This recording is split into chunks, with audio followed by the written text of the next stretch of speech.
Use Video Training Series 2. This is video 1 of 3 titled, Are You Willing to Change? Which was paraphrased from my life coach's textbook, The Human Handbook. Namaste. Spiritual transformation, education, or evolution can't take place without change. People want things to change, but their egoic mind resists changing.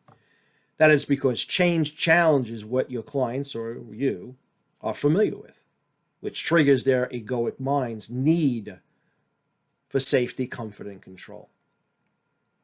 Life is a learning experience where you cannot remain the same and still grow. To grow, you must be willing to change. Nothing will change until you accept what is as is about yourself, life, and people. If it is your intention to change, because you want to change your conscious relationships, prosperity, a healthier body, a holistic career, etc., all of these goals require you to create new habits of thought, feelings, and actions. The universe will express anything that you're willing to make into a habit.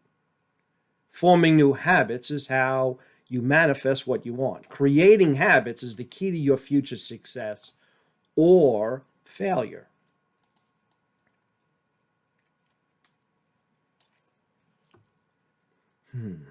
Or failure. I remember that quote I was just pondering there, that famous quote, sow a thought and you'll reap an action, sow an action and you'll reap a habit, sow a habit and you'll reap a character, and sow a character and you will reap the dynamic and dharmic destiny that you desire. You're only one thought away, just one thought away from thinking thoughts that'll strengthen your new positive habits and attract to you via the law of attraction what you want. But sadly, you're also only one thought away from thinking thoughts that will negatively reinforce your old dysfunctional egoic habits. Let's take a slow breath together and ingest for just a moment to ground, because I want to share with you something that my spiritual mentor Ramdas shared with me. Take a breath with me, please.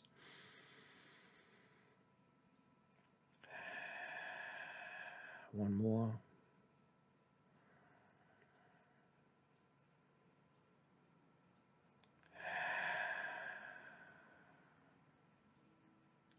The effort that it takes to consciously create new habits is a small price to pay to manifest what you want.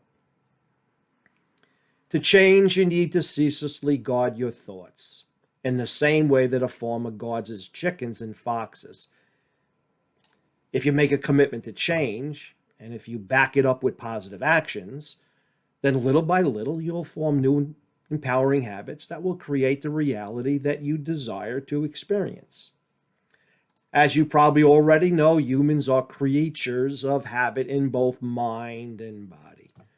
Therefore, when you decide to change your historical belief systems by forming new empowering habits, only two things can happen.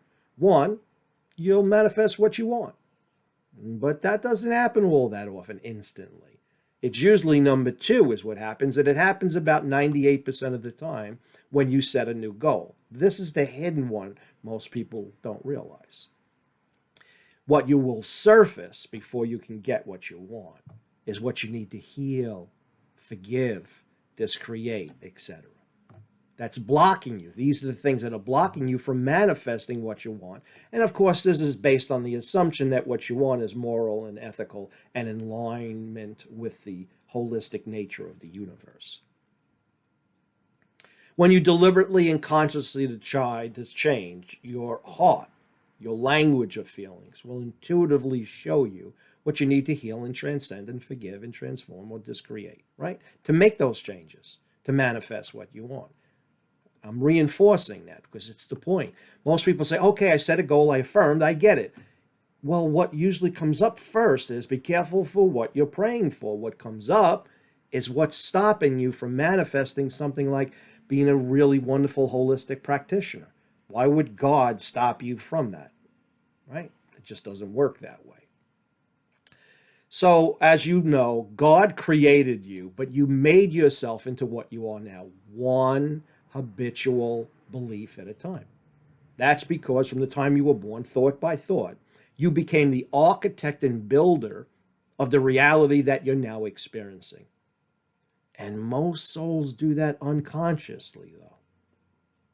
The law of manifestation is be, do, have.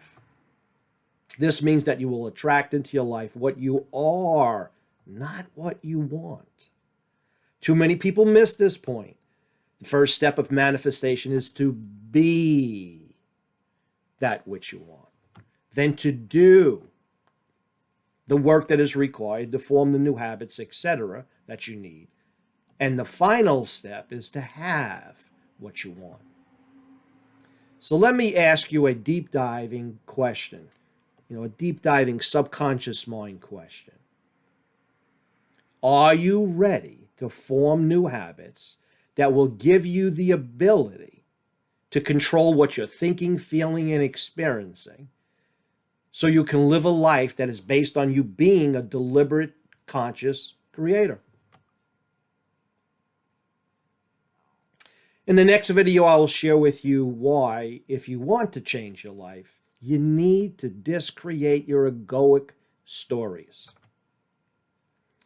If you resonated with what I shared today, my Spiritual Life Coaching School, Holistic Learning Centers, has a free transformational course where you can experience clinically proven psycho-spiritual coaching exercises that we've been developing since 1993. You can call 888-HLC-0878 or visit our website at www.holisticlearningcenter.com. Namaste.